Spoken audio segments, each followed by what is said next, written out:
بسم الله الرحمن الرحيم اللهم افتح علينا حكمتك وانشر علينا من خزائن رحمتك يا أرحم الراحمين. Ya Allah, bukakanlah untuk kami hikmahmu dan taburkanlah kepada kami rahmatmu dari gudang-gudang rahmatmu, wahai Zat yang Maha Kasih. نويت التعلم والتعليم والتذكر والتذكير والنفع والانتفاع والإفادة والاستفادة والحث على التمسك بكتاب الله وسنة رسوله والدعاء إلى الهدى والدلالة على الخير ابتغاء وجه الله ومرضاته وقربه وثوابه Subhanahu wa ta'ala. Sahaja aku berniat belajar dan mengajar, mengambil dan memberi peringatan, memberi dan mengambil manfaat, memberi dan mengambil faedah, mendorong kepada berpegang teguh dengan kitab Allah dan sunnah Rasulnya, menyeru kepada hidayah Allah dan memberi petunjuk kepada kebaikan, kerana semata-mata mengharapkan kepada redha Allah, mendekatkan diri serta mengharapkan pahala daripadanya yang maha tinggi lagi maha suci.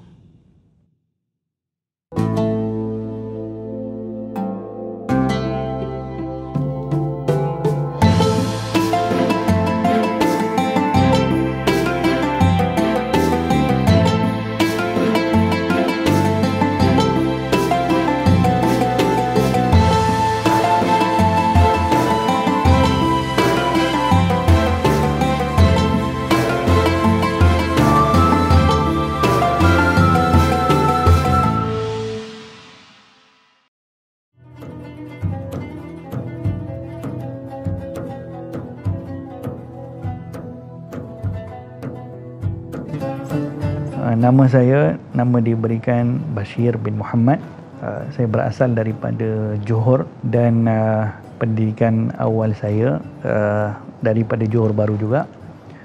Kemudian sekolah menengah agama Arab di Benut Pontian, sekolah menengah agama Arab An-Nur. Di sana banyak menjadi kunci kepada mengenali lebih lanjut tentang ilmu agama ini. Di sana juga ramai daripada guru-guru yang datang daripada Indonesia yang mengajar di sekolah tersebut.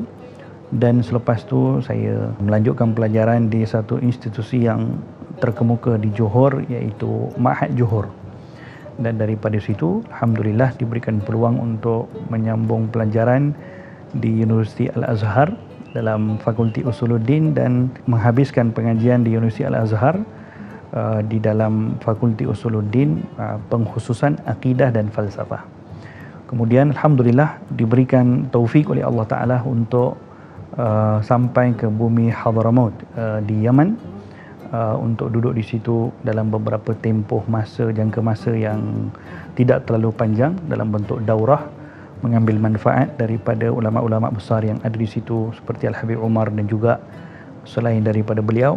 Dan alhamdulillah diberikan taufik oleh Allah Ta'ala juga untuk saya sampai di negeri Kerala, India, yang merupakan juga kampung halaman moyang saya, untuk mengambil manfaat daripada guru-guru besar yang ada di situ, ulama-ulama kibar yang juga menjadi futuh bagi saya sebetulnya untuk mendapatkan keberkahan yang lebih dari Allah Ta'ala untuk berkhidmat kepada Al-Mirath An-Nabawi, untuk berkhidmat kepada ilmu yang saya pelajari, tidak lain tidak bukan daripada guru saya Al-Allamatul Kabir Al-Syekh Abu Bakar Ahmad Al-Malibari yang merupakan mufti negara India sekarang.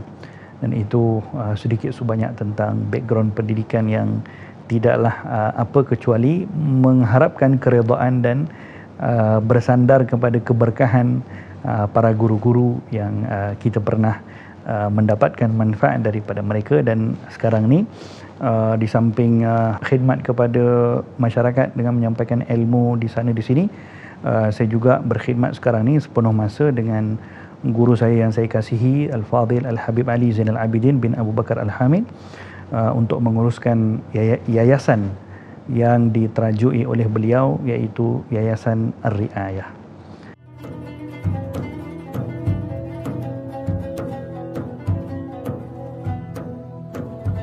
Kalau kita lihat betapa pentingnya seseorang untuk mempelajari ilmu sirah Nabi Muhammad SAW, kita boleh lihat apa yang seseorang itu akan dapat daripada mempelajari sirah Nabi, ataupun disebutkan sebagai samarah, hasil yang dia akan dapat, buah yang dia akan petik daripada pembelajaran ilmu sirah An-Nabawi.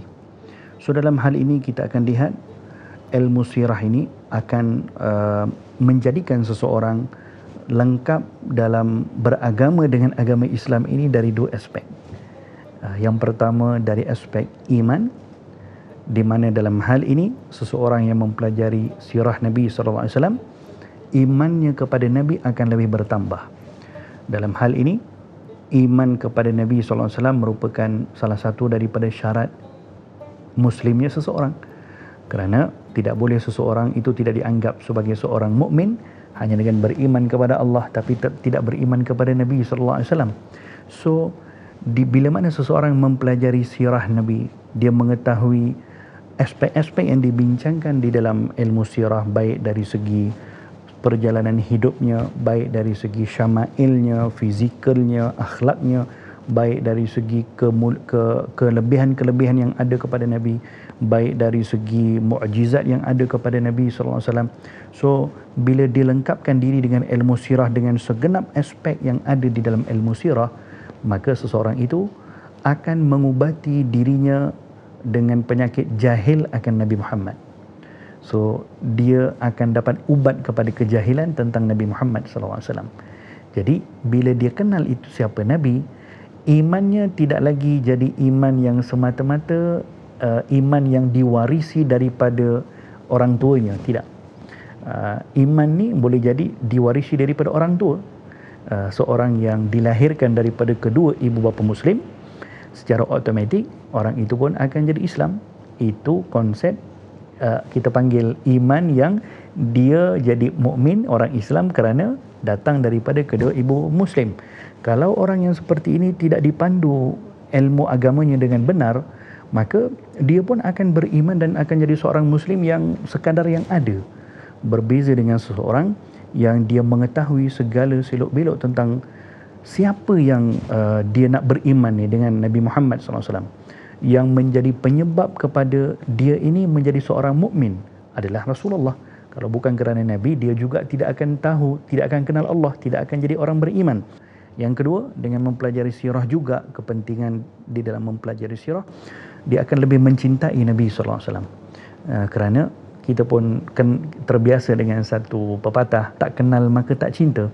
Jadi bila seseorang itu mengenali Nabi SAW dengan ilmu sirah Nabi yang merangkumi segenap aspek, dia akan lebih mencintai Nabi. Kerana dia tahu siapa Nabi ini. Dia tahu apa yang telah dilakukan oleh Nabi ini untuk dirinya. Dia tahu pengorbanan Nabi ini, dia tahu susahnya Nabi ini hidup macam mana. Dia tahu bagaimana Nabi ini yang diutuskan sebagai yang akan menyelamatkan dia di dunia dan juga di hari akhirat. Maka dengan perkara ini dia akan mencintai Nabi tersebut. Jadi bila mana iman digabungkan dengan al-mahabbah, dengan cinta kepada Nabi, seseorang Muslim itu akan lengkaplah dia punya Islam yang agama Islam yang ada kepada diri seseorang.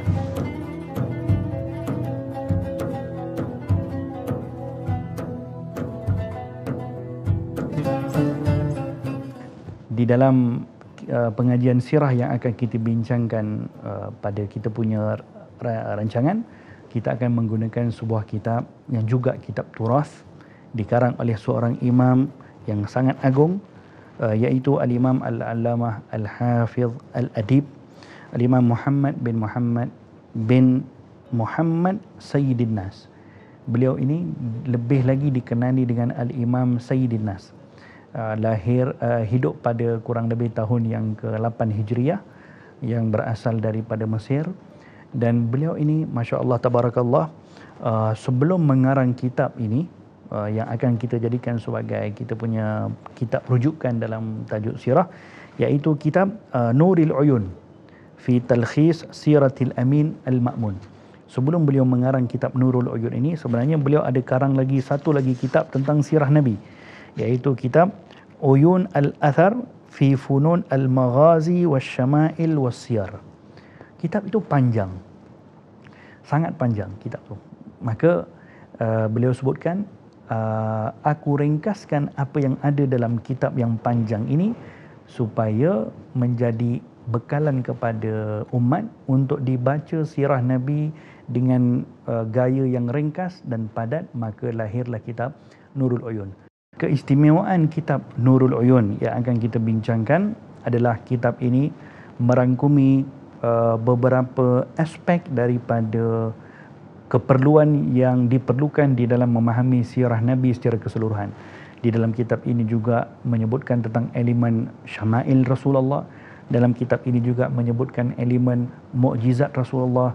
Dalam kitab ini juga menyebutkan elemen tentang peperangan-peperangan Nabi SAW. Maksudnya sebuah kitab yang ringkas, yang padat, tetapi merangkumi segenap elemen ataupun aspek yang diperlukan untuk seseorang memahami sirah Nabi SAW secara sepenuhnya.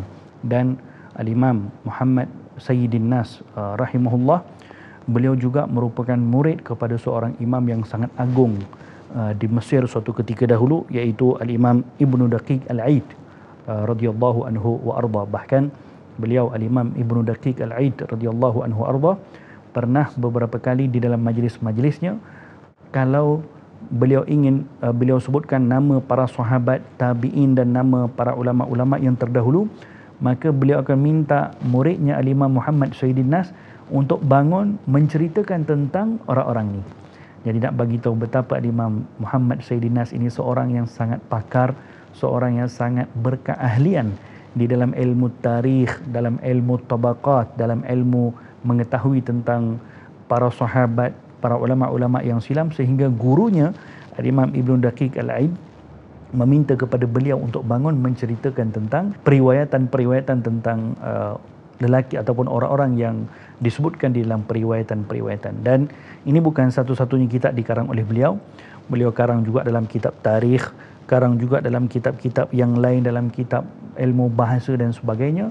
Dan kitab ini insya-Allah satu kitab yang istimewa dan senang untuk difahami, dan juga satu kitab yang komprehensif lah kita boleh sebut, yang merangkumi semua aspek yang diperlukan untuk seseorang mengenali baginda Nabi Muhammad sallallahu alaihi wasallam. Bismillahirrahmanirrahim. Assalamualaikum warahmatullahi taala wabarakatuh. Alhamdulillahi rabbil alamin. Wassalatu wassalamu ala asyrafil anbiya'i wal mursalin Sayyidina Muhammadin wa ala alihi wa sahbihi ajma'in, amma ba'du. Alhamdulillah, penonton yang dirahmati oleh Allah, para hadirin, tuan-tuan, puan-puan yang saya kasihi, yang saya hormati, kita berada dalam satu rancangan yang bermanfaat, iaitu rancangan yang akan membahaskan kitab sirah Nabi SAW di dalam rancangan Turath di Nurflix. Mudah-mudahan rancangan ini akan memberikan satu kebaikan kepada kita daripada apa yang akan kita bincangkan insya-Allah. Jadi di dalam ilmu sirah nabawiyah yang akan kita bicarakan dalam rancangan ini, kita akan menggunakan sebuah kitab yang sangat besar manfaatnya, iaitu kitab yang dikenali dengan Nuril Uyun. Sebuah kitab yang dikarang oleh Al-Imam Al-Allamah Al-Hafiz Al-Adib Al-Imam Muhammad bin Muhammad Sayyidin Nas. Beliau merupakan seorang tokoh ilmuwan yang masyhur, kelahiran daripada bumi Ardul Kinanah, bumi Mesir, pada kurun ke-8 Hijriyah. Kitab yang dikarang oleh beliau ini akan kita gunakan dalam perbincangan kitab sirah Nabi SAW. Para penonton yang dirahmati oleh Allah, hadirin hadirat yang saya kasihi, di dalam tradisi keilmuan, dalam ilmu syariat kita, setiap daripada ilmu dalam ilmu syariat yang agung ini mempunyai prinsip-prinsip asas yang diletakkan oleh para ulama-ulama yang mengarang kitab-kitab tersebut. Kalau kita lihat dalam hal ini, tidak ada satu seni ilmu pun kecuali setiap daripada seni ilmu mempunyai prinsip asas bagi ilmu tersebut. Prinsip ini lebih dikenali dalam istilah para ulama-ulama atau istilah ilmunya lebih dikenali dengan mabadi' asyarah, iaitu 10 asas atau 10 prinsip asas di dalam mengenali sesuatu ilmu, supaya seseorang yang mempelajari ilmu ini, mereka dapat mengenali kenapa mereka mempelajari ilmu tersebut. Ianya adalah sebagai satu pengenalan supaya seseorang yang mempelajari dan berinteraksi dengan sesuatu ilmu tadi, dia tidak hilang fokus daripada apa yang ingin dicapai daripada mempelajari ilmu tersebut. Ini adalah suatu keistimewaan yang ada di dalam turas agama kita, yang ada di dalam kitab-kitab yang dikarang oleh para ulama-ulama kita yang terdahulu. Dalam hal ini, tajuk yang kita bincangkan ataupun seni ilmu yang kita sedang bincangkan dalam slot kita ini, iaitu perbincangan tentang sirah Nabi Muhammad sallallahu alaihi wasallam, juga mempunyai prinsip asas ataupun mabadi' asyarah yang ingin kita kenal. Kenapa kita ingin mempelajari sirah Nabi? Apakah prinsip asas kepada ilmu sirah Nabi Muhammad sallallahu alaihi wasallam? Apakah yang dimaksudkan dengan sirah itu sendiri? Siapakah orang pertama yang menulis tentang sirah Nabi Muhammad sallallahu alaihi wasallam, dan bagaimana kita boleh faham apa matlamat sebenarnya yang ingin dicapai oleh seorang penuntut ilmu di dalam mempelajari sirah Nabi sallallahu alaihi wasallam, bagaimana kedudukan ilmu sirah Nabi, bagaimana sirah Nabi ataupun ilmu sirah ini memberikan ataupun hubungannya dengan ilmu-ilmu yang lain, seperti ilmu akidah, seperti ilmu hadis, seperti ilmu fiqh dan sebagainya, dan beberapa perkara-perkara ataupun asas-asas lain yang ingin kita bincangkan dalam mabadi' asyarah ataupun 10 prinsip daripada prinsip yang diletakkan oleh para ulama-ulama. Jadi prinsip yang pertama di dalam mabadi' asyarah, di dalam ilmu sirah yang ingin kita pelajari, yang ingin kita perhalusi, tidak lain tidak bukan untuk kita mengenali perkataan ataupun yang menjadi nama kepada ilmu ini, as-sirah an-nabawiyah. Apakah maksudnya? Kalau kita lihat dengan lebih terperinci, gabungan antara dua perkataan, iaitu yang pertama perkataan as-sirah, yang kedua perkataan an-nabawiyah, ianya bila dipisahkan mempunyai maksud yang tersendiri, tapi bila digabungkan akan menjadi nama kepada suatu ilmu, di mana ilmu ini bila disebutkan as-sirah an-nabawiyah, ianya dikenali sebagai suatu ilmu yang membahaskan berkaitan tentang perjalanan hidup baginda Nabi Muhammad sallallahu alaihi wasallam. Tetapi bila kita bincangkan as-sirah an-nabawiyah ini dari segi sudut bahasanya, sirah itu dikenali juga dengan at-tariqah, iaitu perjalanan seseorang, at-tariqah. Sirah juga di dalam bahasa Arab bermaksud al-hay'ah ataupun hal ehwal seseorang. Maka sirah an-nabawiyah atau perjalanan hidup seseorang, iaitu seseorang di sini adalah Nabi Muhammad sallallahu alaihi wasallam. Demikian kesinambungan daripada gabungan kedua-dua perkataan tadi, perkataan as-sirah dengan an-nabawiyah, bila digabungkan ianya menjadi nama kepada suatu ilmu yang mana di dalam ilmu ini terkandung perbahasan berkaitan perjalanan hidup baginda Nabi Muhammad sallallahu alaihi wasallam dan juga beberapa aspek-aspek lain daripada yang berkaitan tentang Nabi, seperti sifat-sifatnya dan juga perkara-perkara yang lain. Demikian nama ataupun kita boleh panggil ta'rif, pengertian kepada ilmu as-sirah an-nabawiyah. Ini adalah prinsip yang pertama yang perlu kita faham. Demikian juga yang kedua, ilmu sirah dari segi definisi menurut istilah. Yang tadi menurut bahasa. Kalau menurut istilah ilmu sirah ini diartikan dengan ilmun yu'rafu bihi ahwalun Nabi sallallahu alaihi wasallam min awwali miladihi ila wafatih. Sirah ini ataupun ilmu sirah dari segi pengertian istilah ialah suatu pengetahuan yang terkandung di dalamnya perihal Nabi Muhammad sallallahu alaihi wasallam, dan disebutkan bahawa di sana terdapat 6 aspek yang perlu diketahui berkaitan Nabi.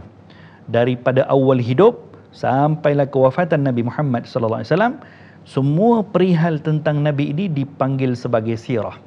Maka sudah pasti daripada kelahiran baginda Rasulullah sallallahu alaihi wasallam sehingga kewafatan Nabi Muhammad sallallahu alaihi wasallam, semua yang ada di dalam perjalanan hidup Nabi, semua itu boleh dikategorikan di dalam terkandung di dalam aspek-aspek ilmu sirah Nabi. Maka para ulama pecahkan kepada beberapa aspek. Di antara aspek yang merangkumi ilmu sirah Nabi sallallahu alaihi wasallam adalah aspek asy-syama'il, iaitu suatu aspek daripada perbincangan yang membincangkan ataupun membahaskan tentang keadaan fizikal baginda Nabi Muhammad sallallahu alaihi wasallam, seperti rupa paras Nabi, ketinggian Nabi, pakaian Nabi, makan minumnya Nabi Muhammad sallallahu alaihi wasallam, cara jalannya Nabi Muhammad sallallahu alaihi wasallam, itu dari sudut fizikal. Dan asy-syama'il juga merangkumi dari segi akhlak baginda Rasul sallallahu alaihi wasallam, seperti tawaduknya baginda Rasulullah, seperti pemurahnya Nabi Muhammad sallallahu alaihi wasallam, dan seperti sifat rahmat dan kasih sayangnya Nabi sallallahu alaihi wasallam. So ini aspek yang pertama yang merupakan salah satu daripada aspek ilmu sirah Nabi, iaitu asy-syama'il. Dan di mana asy-syama'il ini menggabungkan antara perbahasan tentang fizikal Rasulullah dan juga akhlak baginda Rasulullah sallallahu alaihi wasallam. Demikian sirah Nabi sallallahu alaihi wasallam juga merangkumi aspek yang satu lagi, yang kedua, iaitu aspek mukjizat Rasulullah. So kita faham bahawa yang namanya mukjizat, di sana mukjizat ini ditakrifkan oleh para ulama, iaitu suatu perkara luar biasa yang Allah Ta'ala berikan kepada para Nabi untuk membuktikan kenabian mereka. Jadi suatu perkara yang luar biasa ini terjadi dengan dua cara. Suatu mukjizat ni dikatakan ada mukjizat hissiyah dan mukjizat maknawiyah. Mukjizat hissiyah iaitu yang boleh dilihat dengan panca indera. Ya, ini boleh dilihat dengan mata dan sebagainya. Seperti Nabi kita pernah membelah bulan. Ini sangat terkenal. Semua orang tahu antara mukjizat Nabi SAW, Nabi kita pernah membelah bulan. So ini dipanggil mukjizat hissi ataupun mukjizat hissiyah yang boleh dilihat dengan panca indera. Demikian mukjizat yang kedua, iaitu mukjizat maknawiyah yang tidak dapat dilihat oleh panca indera, namun mampu ditilik keluarbiasaannya dengan akal yang waris. Ini termasuk daripada mukjizat-mukjizat yang terkandung di sebalik daripada contohnya mukjizat Al-Quranul Karim. Dari sudut lafaznya, dari sudut bahasa yang digunakan yang terkandung sebalik daripada Quran tadi, ini dipanggil sebagai mukjizat maknawiyah. Jadi aspek yang kedua yang merangkumi sirah Nabi sallallahu alaihi wasallam adalah aspek mukjizat. Jadi dua tadi kita dah sebut aspek yang merangkumi sirah Nabi sallallahu alaihi wasallam. Yang pertama aspek asy-syama'il, yang kedua aspek al-mu'jizah.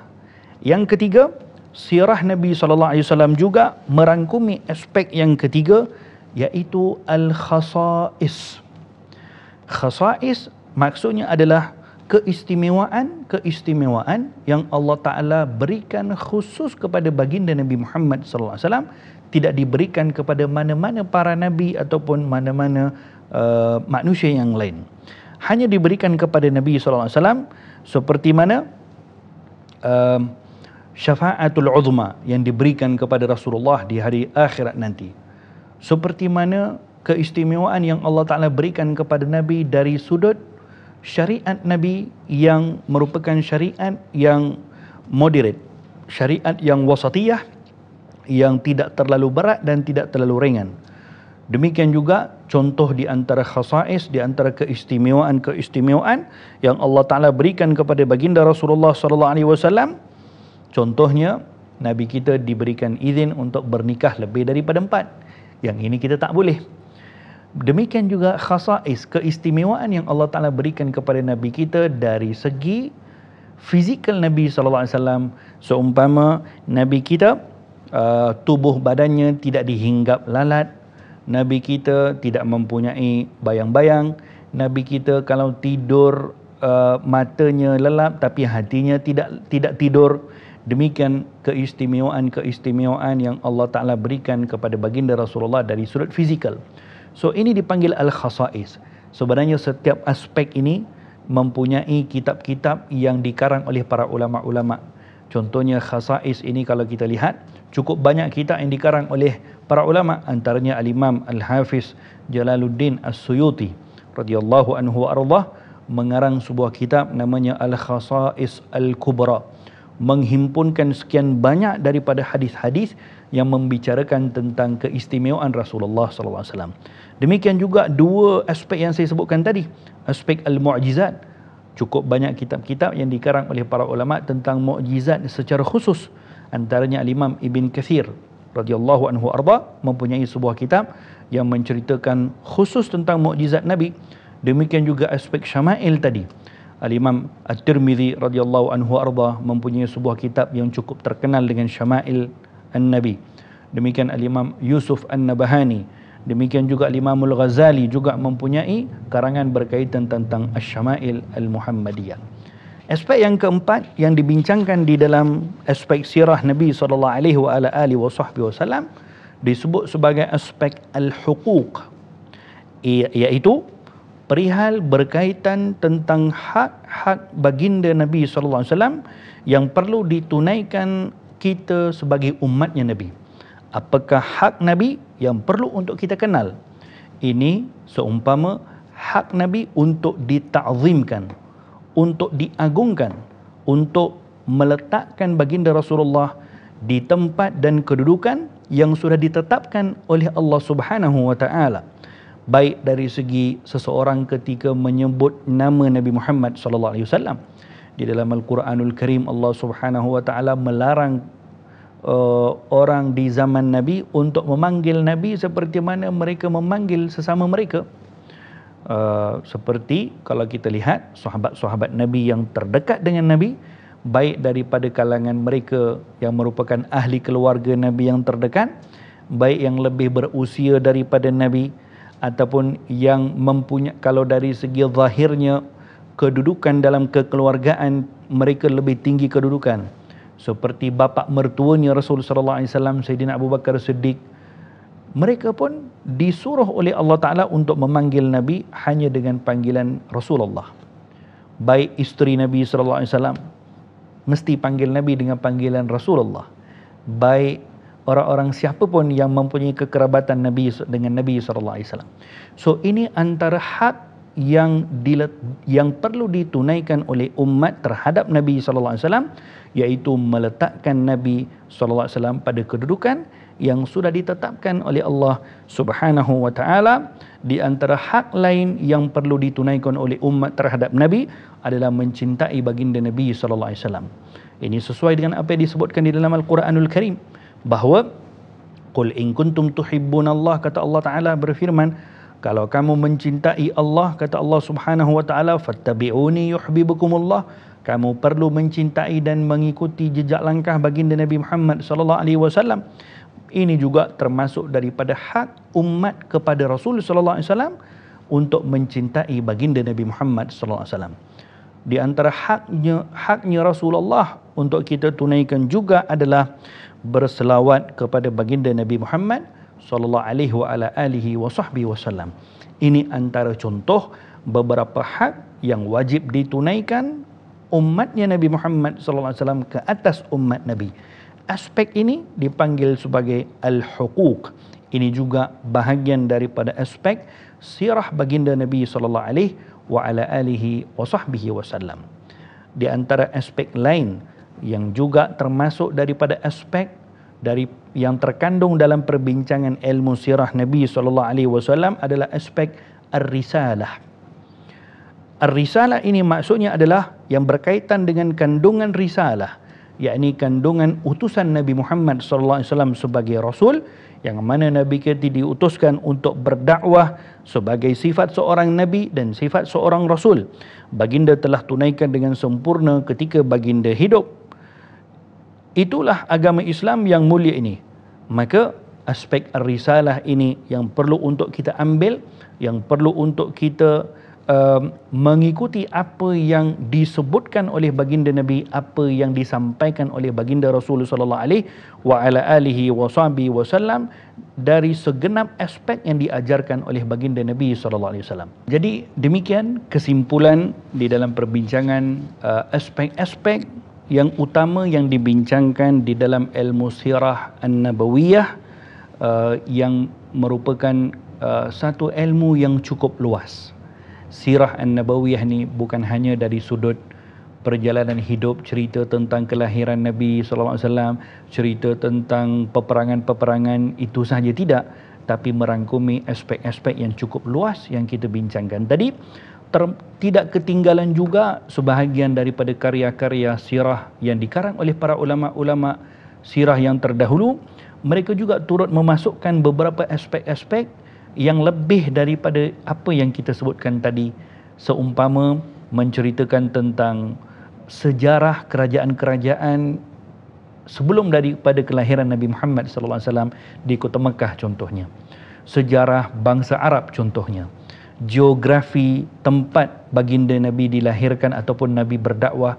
Ini mungkin tidak termasuk daripada mana-mana aspek-aspek yang kita sebutkan yang terkandung dalam ilmu sirah, baik dari segi syama'il ke, baik dari segi aspek mukjizat atau yang lain-lain, tetapi ianya juga dibincangkan oleh para ulama-ulama dan dimasukkan di dalam poin-poin utama di dalam karya-karya ataupun di dalam kitab-kitab tentang sirah an-nabawiyah.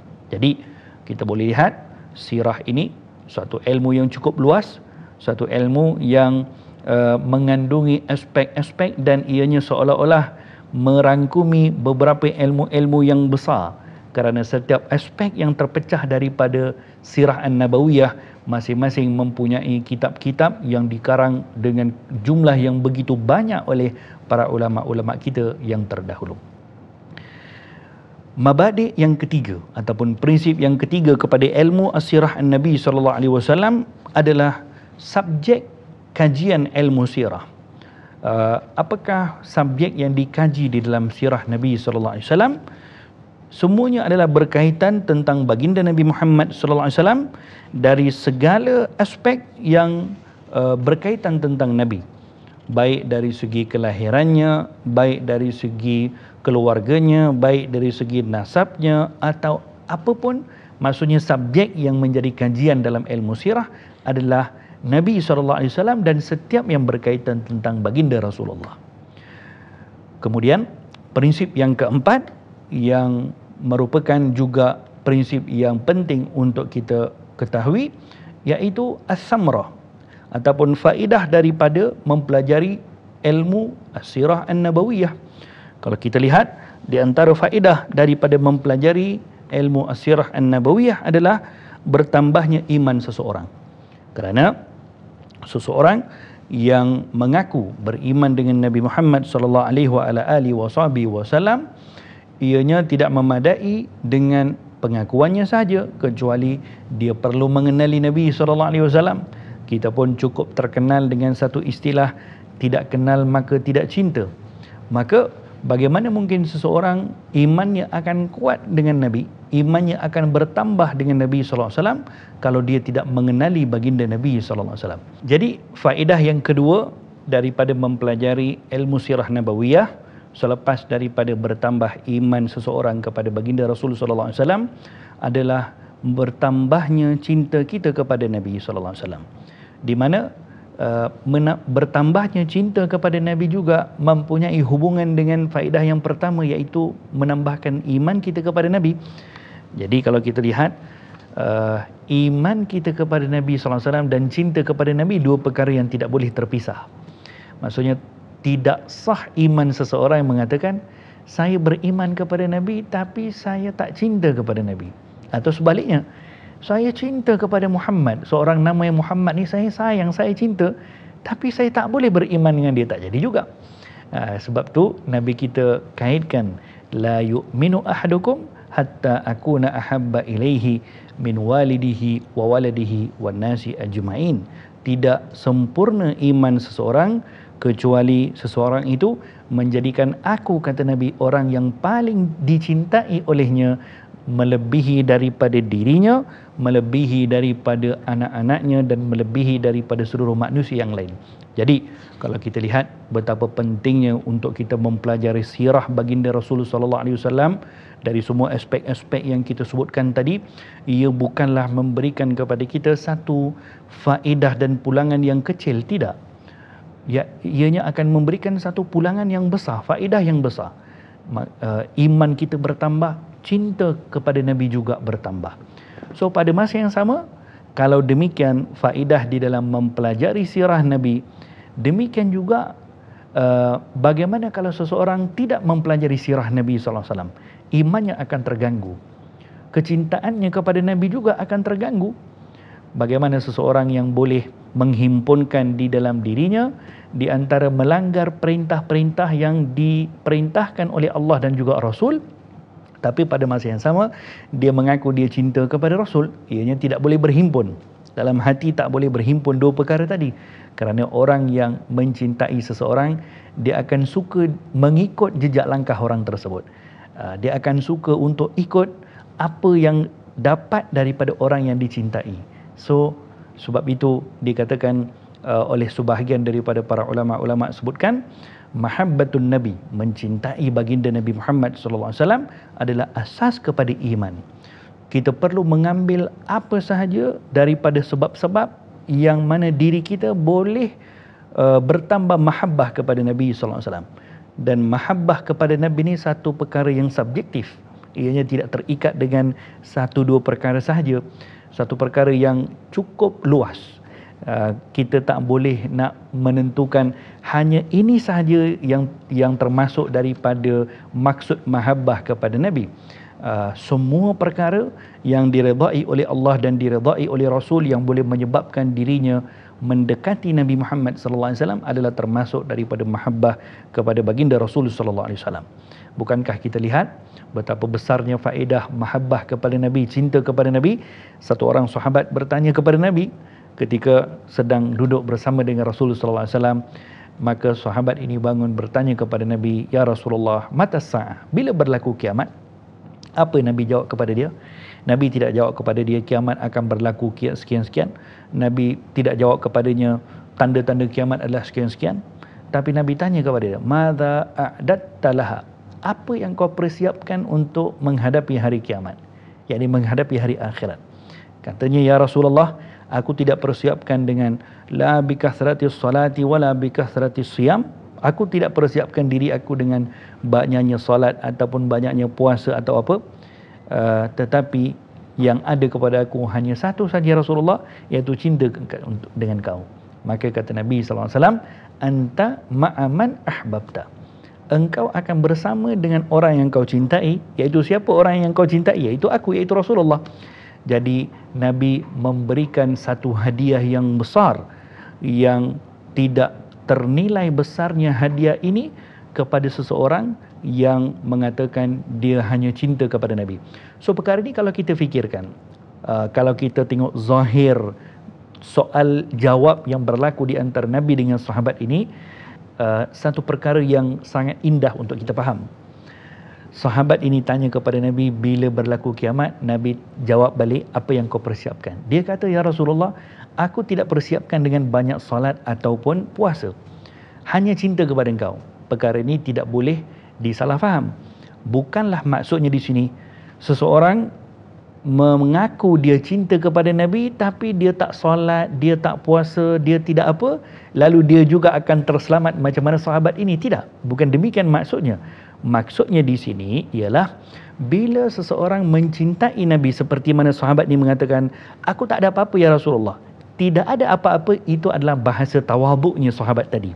yakni dia ingin mengatakan cintanya aku kepada engkau ya Rasulullah itu lebih besar berbanding dengan semua ibadat yang aku buat. Yakni semua ibadat yang aku buat, puasa, zakat, haji, itu tidak ada nilai kecuali ianya yang paling atas adalah cinta kepada engkau. Itu yang dimaksudkan oleh sahabat ini. Bukanlah maksudnya dia, sahabat ini mengatakan dia tak solat, dia tak puasa, tapi dia cinta kepada Nabi, dia bersama dengan Nabi di syurga. Bukan demikian. Sebab itu mahabbah kepada Nabi menjadi sebab untuk seseorang mendapat jalan yang benar, untuk seseorang berada pada jalan yang diredai oleh Allah Subhanahu wa taala. Kerana bila mana mahabbah kepada Rasulullah masuk ke dalam hati seseorang, orang itu akan membenci sesuatu yang dibenci oleh Nabi sallallahu alaihi wasallam. Kerana mahabbah dengan benci, cinta dengan benci ini tidak boleh berhimpun dalam hati seseorang. Dia sama ada dia cinta atau dia tidak cinta. Demikian pentingnya ilmu sirah Nabi sallallahu alaihi wasallam. Bagaimana sirah ini boleh membantu mempelajari ilmu sirah ini, bagaimana boleh membantu kita untuk menguatkan pegangan kita di dalam syariat yang dibawa oleh baginda Rasul sallallahu alaihi wasallam, dan bagaimana seseorang yang jahil, seseorang yang tidak mempelajari tentang sirah Nabi, bagaimana boleh menjadi sebab untuk dia terpesong daripada jalan yang benar. So saya ingin sampaikan di sini faedah daripada mempelajari sirah Nabi bukan hanya tidak sama seperti mana kita mempelajari background atau sejarah atau tamadun mana-mana manusia atau mana-mana sesiapa yang lain. Kalau kita nak belajar tentang tamadun zaman sekian contoh, ataupun kita nak belajar tentang biografi fulan bin fulan, itu tidak memberikan kesan kepada amalan kita, tidak memberikan kesan kepada kita punya iman, wala kita punya cinta, wala kita punya jalan hidup di atas muka bumi ini sebagai seorang mukmin. Tetapi dengan kita mempelajari sirah Nabi, bagaimana ilmu sirah ni mempunyai kaitan dengan menjadi sebab untuk kita berada pada jalan yang diredai oleh Allah Subhanahu wa taala. Kerana sirah ini faedahnya akan beralih kepada iman dan juga cinta kepada baginda Rasul sallallahu alaihi wasallam, di mana gabungan iman kepada Nabi dan cinta kepada Nabi ini kalau berada dalam diri seseorang, seseorang itu akan berada pada jalan yang diredai oleh Allah Subhanahu wa taala.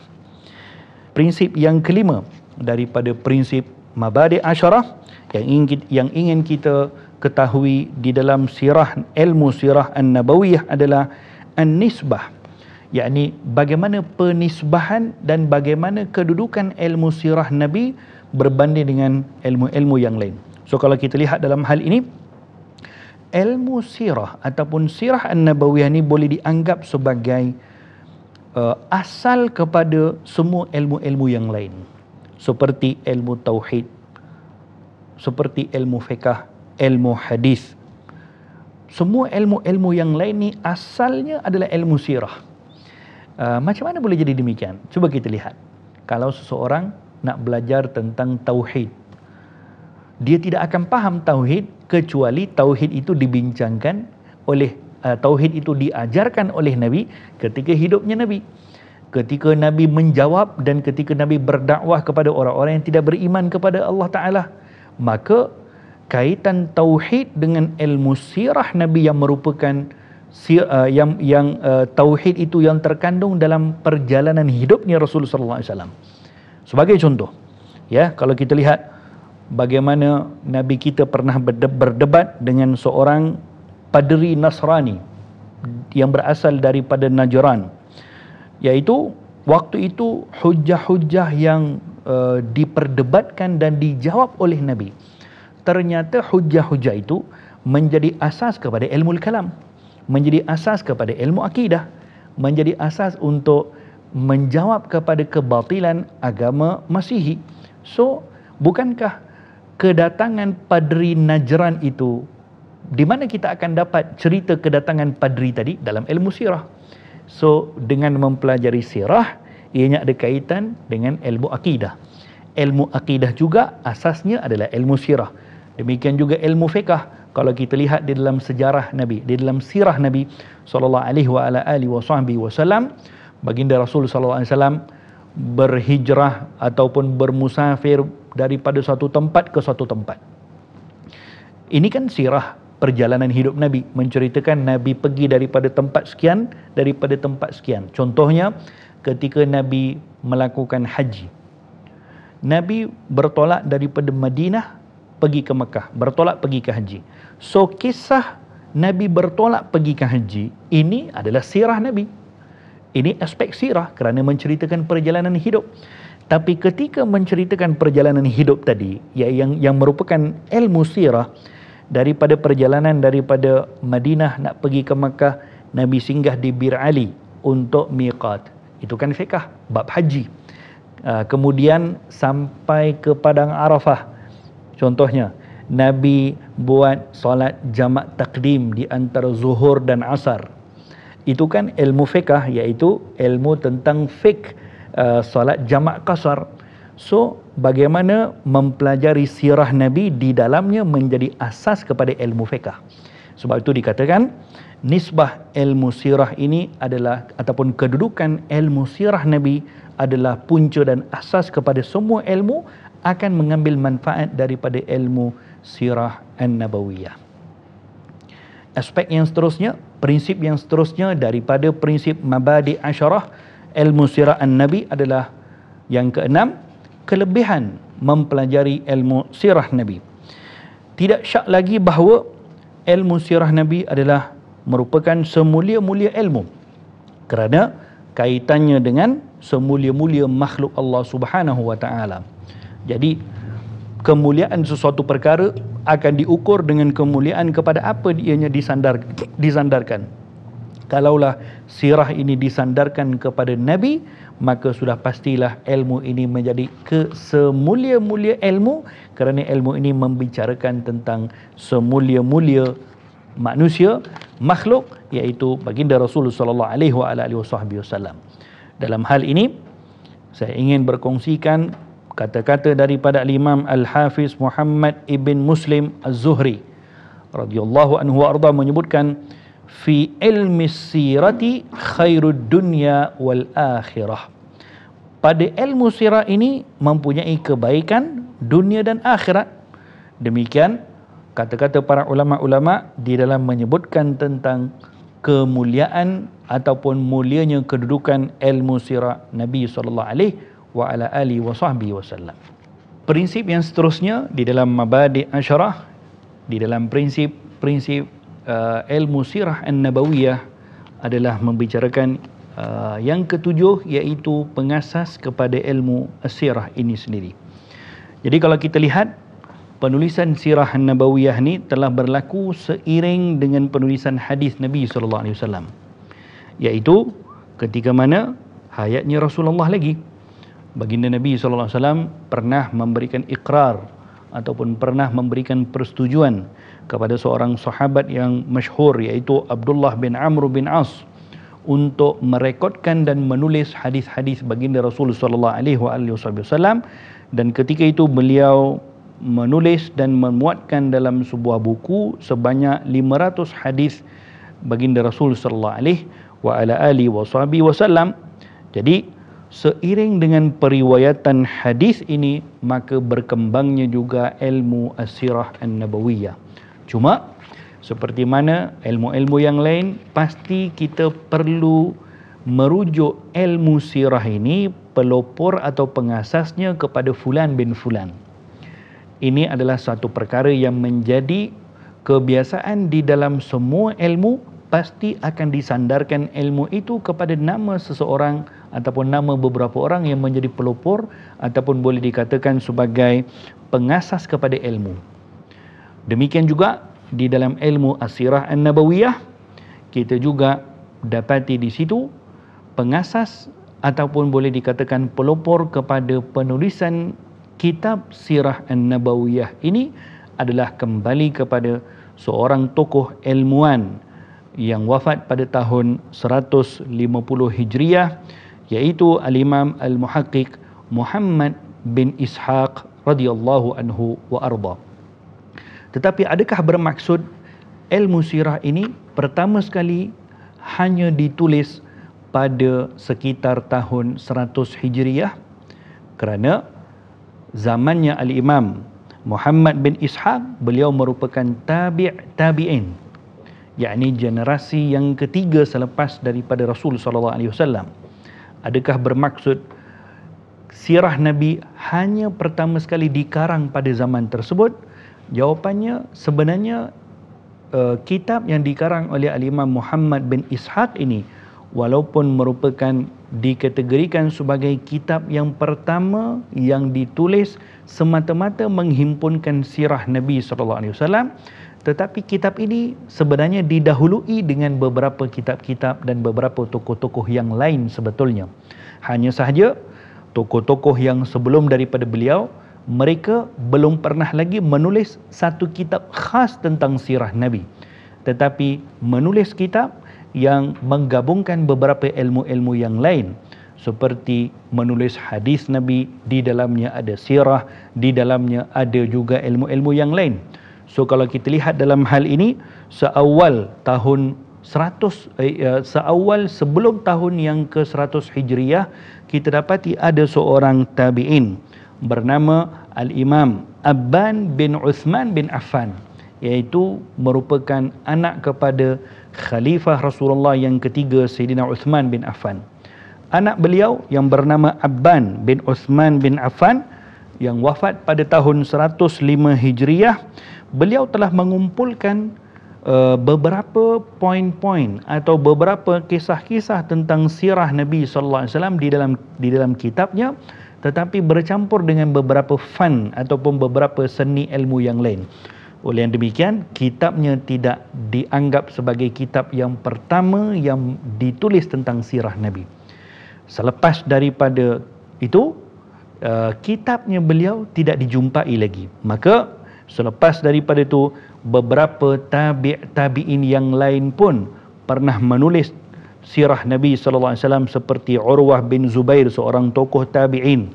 Tabi'in yang lain seperti Wahab bin Munabbih juga pernah menulis sirah Nabi SAW, tetapi semuanya bercampur dengan beberapa ilmu-ilmu yang lain. Kalau kita lihat Wahab bin Munabbih, beliau merupakan seorang tokoh tabi'in yang cukup terkenal dan juga menulis tentang sirah Nabi.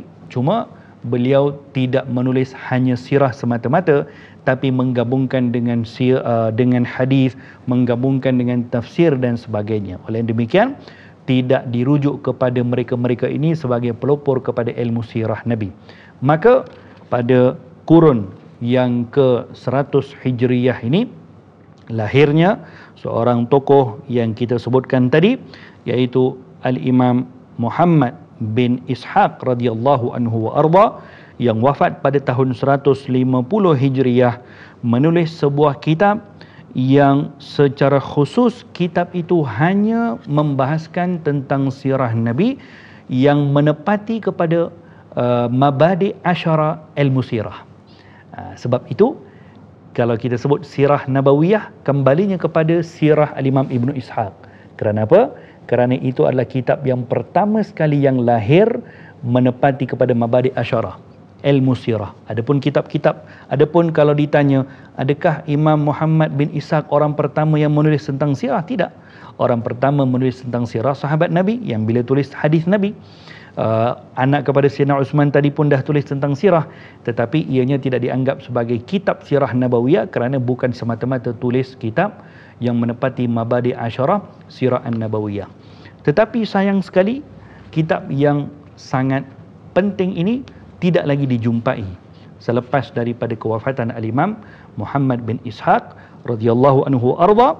Tetapi anak murid beliau yang bernama Al-Imam Zakaria Al-Bukai rahimahullah meriwayatkan sekali lagi riwayat daripada apa yang beliau dengar daripada guru beliau Al-Imam Muhammad bin Ishaq. Jadi selepas daripada kitab yang dikarang oleh Al-Imam Muhammad bin Ishaq yang dinamakan sebagai Sirah Ibnu Ishaq, kitab itu tidak lagi dijumpai. Tapi setelah itu dikarang satu lagi kitab oleh anak murid beliau Al-Imam Zakaria Al-Bukai, tapi dengan cara meriwayatkan apa yang disebut oleh gurunya. Dikarang sekali lagi, kitab tersebut boleh dikatakan diriwayatkan daripada Muhammad bin Ishaq, kitab tersebut. Kemudian selepas itu lahirnya dua orang tokoh yang memberikan sinar kepada kitab Al-Imam Muhammad bin Ishaq ini.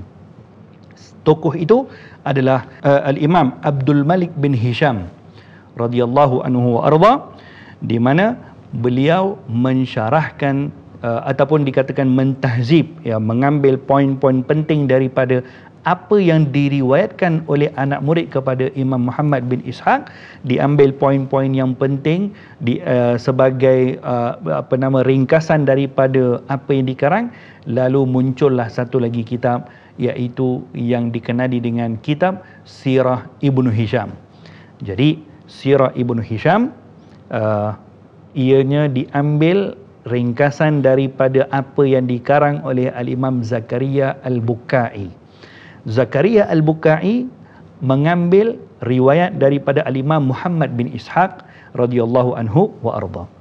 Jadi selepas daripada Al-Imam Abdul Malik bin Hisham radhiyallahu anhu wa arda yang menulis ataupun mentahzibkan kitab Sirah Ibnu Ishaq tadi, lalu dikenali dengan kitab Sirah Ibnu Hisham. Demikian tokoh yang kedua yang juga berkhidmat kepada turas yang ditinggalkan oleh Al-Imam Muhammad bin Ishaq adalah Al-Imam Muhammad ibn Sa'ad radhiyallahu anhu wa arda, yang mengarang kitab Tabaqat Al-Kubra, dikenali juga dengan Tabaqat Ibnu Sa'ad.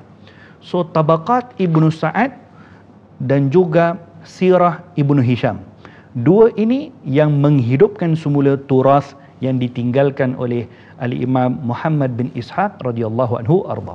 So demikian dia punya, kita panggil bagaimana munculnya kitab-kitab yang terawal di dalam ilmu sirah An-Nabi sallallahu alaihi wasallam, dan setelahnya itu barulah ilmu sirah Nabi yang tersusun dengan mabadiknya, dengan metodologinya yang lengkap, tersebar selepas itu selepas daripada lahirnya kitab Sirah Ibnu Hisham. Kalau kita lihat Sirah Ibnu Hisham juga disyarahkan oleh seorang lagi yang bernama Al-Imam yang di dalam kitab Raudhul Unuf oleh Al-Imam As-Suhaili, Raudhul Unuf fi syarhi Sirah Ibnu Hisham, disyarahkan oleh Al-Imam As-Suhaili pula. Kemudian Al-Imam Badruddin Al-Aini pun ada syarahkan Sirah Ibnu Hisham. Demikian setelah itu semua sirah-sirah yang datang setelahnya, marji'nya, rujukan mereka kembali kepada Sirah Ibnu Hisham ataupun Tabaqat Ibnu Sa'ad, dan Tabaqat Ibnu Sa'ad dan Sirah Ibnu Hisham ini kembalinya kepada kitab yang dikarang oleh Al-Imam Ibnu Ishaq, iaitu dikenali dengan Sirah Ibnu Ishaq.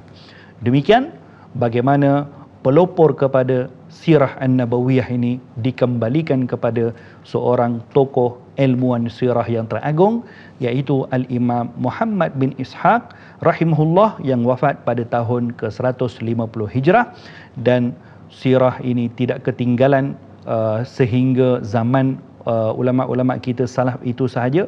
Ilmu sirah ini berkembang, ulama-ulama kita berkhidmat di dalam mengarang kitab-kitab sirah, maupun yang menterjemahkan, maupun yang mensyarahkan, sehinggalah pada zaman kita sekarang kitab yang saya pegang ni pun, yang baru diterbitkan dalam beberapa tahun lepas oleh akhina Al-Fadhil Al-Ustaz Muhammad Faiz, juga masih lagi tidak ketinggalan ulama-ulama ilmuwan cendekiawan Islam yang berkhidmat kepada sirah Nabi sampai ke hari ini.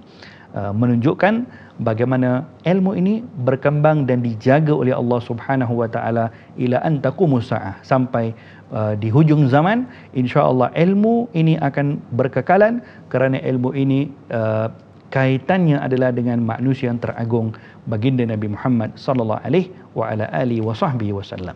Seterusnya, prinsip yang ke-8 daripada mabadi' asyarah kepada ilmu as-sirah an-nabawiyah adalah bagaimana sumber yang diambil untuk ilmu sirah an-nabawiyah ini, atau dipanggil al-istimdad, sandaran kepada sirah an-nabawiyah. Tidak lain tidak bukan sandaran kepada sirah ini, sandaran kepada ilmu sirah an-nabawiyah yang pertama tidak lain tidak bukan yang merupakan wahyu yang diturunkan kepada baginda Rasulullah, iaitu Al-Quranul Karim. Kerana di dalam Al-Quranul Karim sebahagian besar daripada isi kandungan Al-Quran juga adalah merangkumi ilmu at-tarikh. merangkumi ilmu yang menceritakan tentang sejarah, tentang qasasul anbiya, kisah-kisah para anbiya, tentang kisah umat-umat yang terdahulu, tentang kisah para nabi dan para rasul, tentang kisah individu-individu yang tertentu yang disebutkan di dalam Al-Quranul Karim, dan termasuk juga adalah menjadi sumber kepada tercetusnya sirah Nabi Muhammad sallallahu alaihi wa ala alihi wa sahbihi wasallam. Kerana di dalam Al-Quranul Karim contohnya bagaimana Quran itu menjadi sumber kepada sirah. Contoh kita lihat di antara perkara yang disebutkan di dalam sirah perjalanan Nabi sallallahu alaihi wasallam adalah Isra Mi'raj. Maka sumber Isra Mi'raj di dalam Al-Quranul Karim. Di antara perkara yang disebutkan tentang di dalam sirah Nabi Muhammad sallallahu alaihi wasallam adalah contohnya peristiwa hijrah Rasulullah. Peristiwa hijrah itu sirah. Sumber kepada hijrah adalah apa yang disebutkan tentang ayat perintah Nabi, ayat yang Allah Ta'ala perintahkan kepada Rasulullah untuk berhijrah, tinggalkan kota Mekah, berhijrah ke Madinah. Demikian bagaimana Quran menjadi sumber yang pertama kepada sandaran ilmu sirah an-nabawiyah. Yang kedua, wahyu yang kedua iaitu sunnah Rasulullah sallallahu alaihi wasallam, iaitu hadis-hadis baginda Rasulullah sallallahu alaihi wa ala alihi wasallam. Di dalam hal ini ada satu poin yang boleh saya ingatkan kepada semua penonton, saudara-saudari. Di dalam ilmu sirah,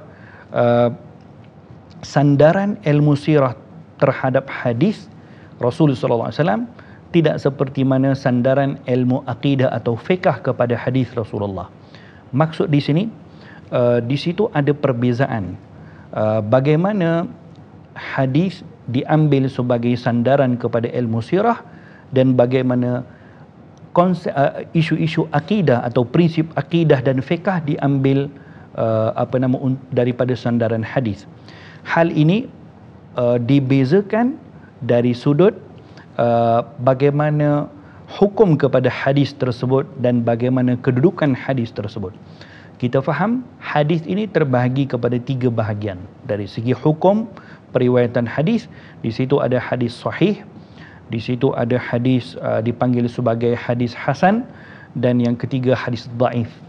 Maka di dalam ilmu sirah ketiga-tiga ini sah untuk dijadikan sebagai rujukan.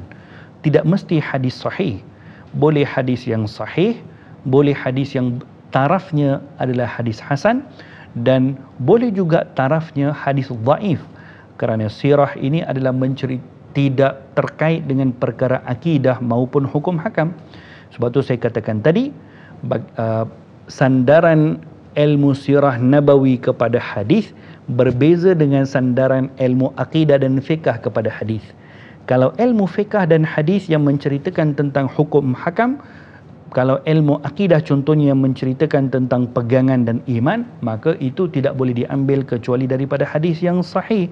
Tetapi ilmu sirah ataupun juga ilmu yang lain seperti ilmu al-fadail al-amal, ilmu asy-syama'il, ilmu khasa'is, ini semua tidak mesti daripada hadis yang sahih.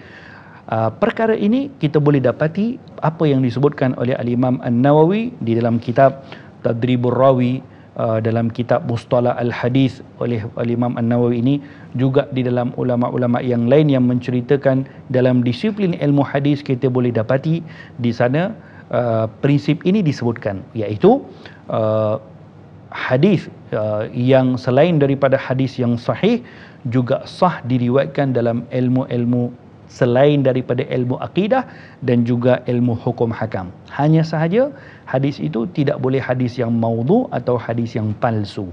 Adapun hadis yang dhaif, yang mana dhaif ini adalah hadis yang terkurang, mana-mana syarat daripada syarat-syarat hadis sahih dan hasan itu boleh sahaja digunakan di dalam ilmu-ilmu ilmu-ilmu sirah.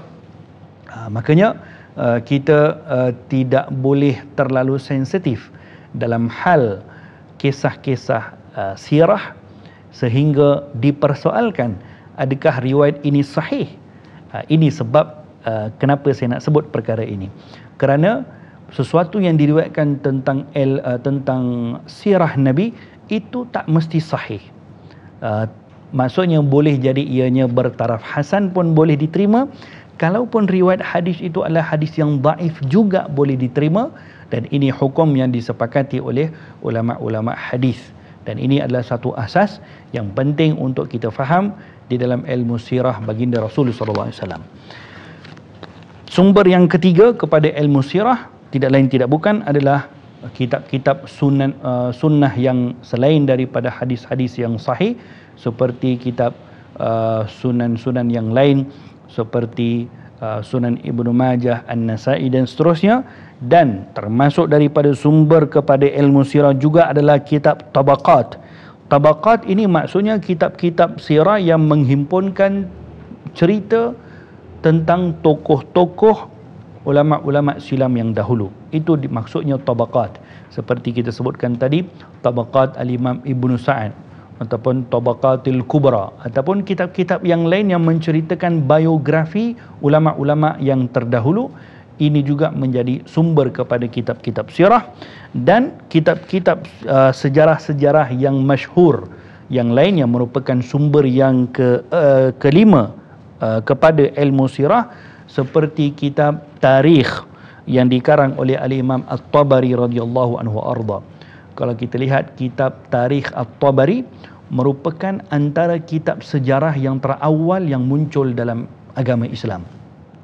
Sebuah kitab yang sangat panjang perbincangannya, di mana menghimpunkan tentang sejarah tamadun manusia daripada awal sampai habis.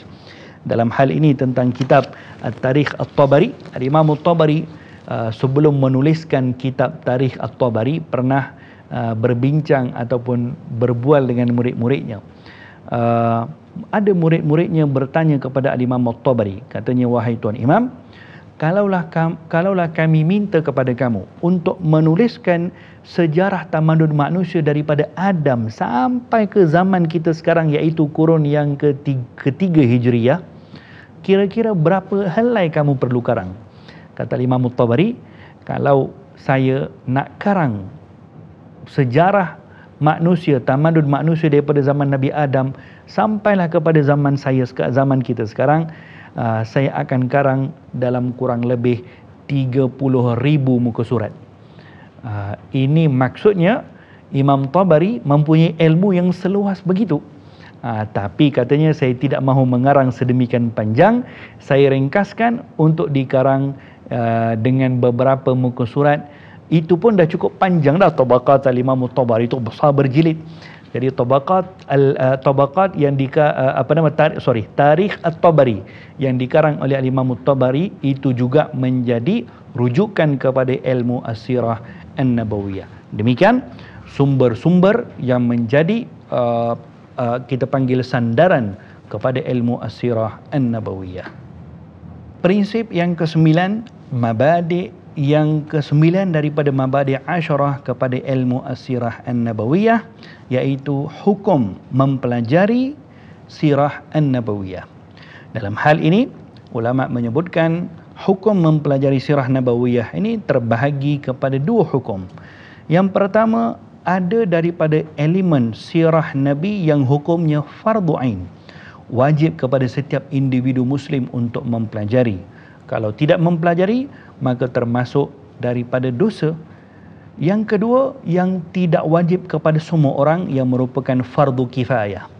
Dalam hal ini, yang termasuk daripada kategori fardu ain, yang wajib dipelajari semua orang-orang Islam yang beriman kepada Allah dan beriman kepada Rasul, adalah permasalahan asas dalam ilmu sirah yang tidak boleh dipandang enteng oleh seseorang.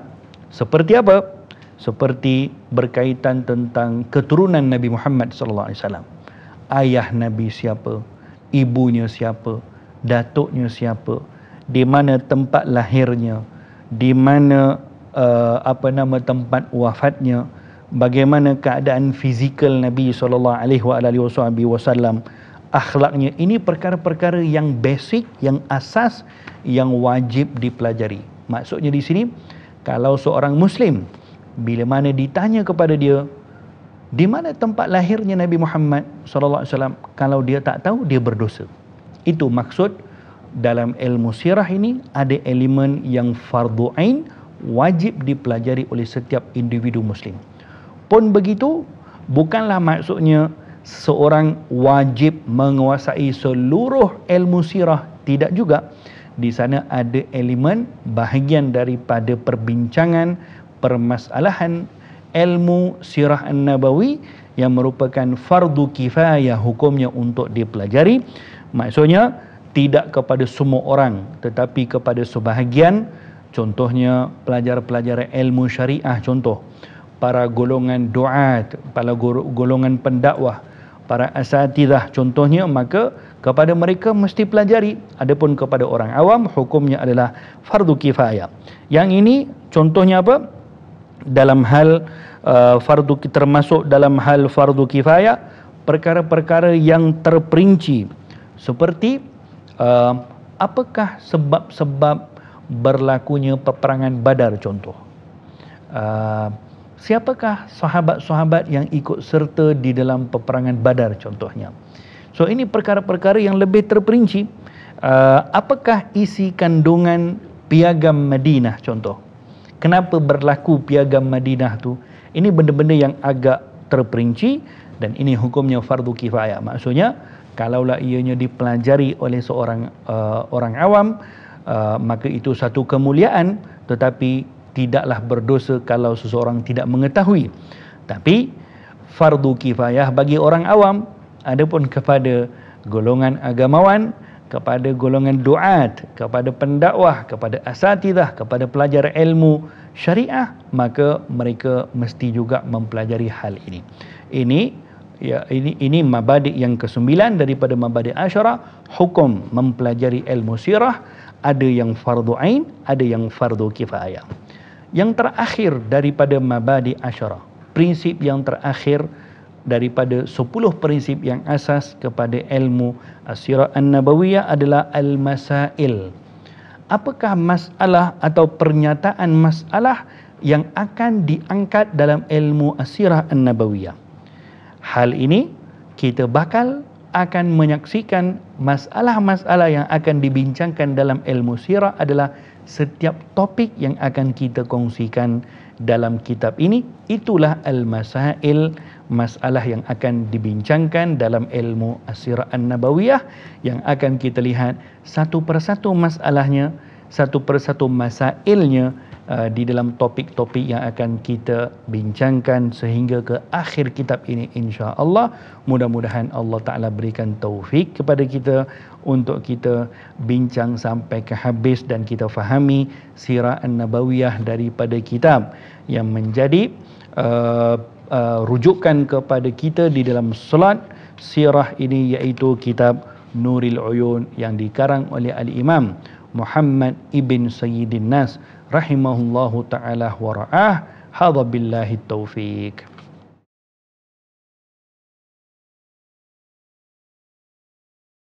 Bismillahirrahmanirrahim. Allahumma 'allimna ma yanfa'una wanfa'na bima 'allamtana wazidna 'ilma. Ya Allah, ajarkanlah kami ilmu yang bermanfaat dan jadikanlah ilmu yang Engkau ajarkan kepada kami bermanfaat, dan tambahkanlah untuk kami ilmu yang bermanfaat.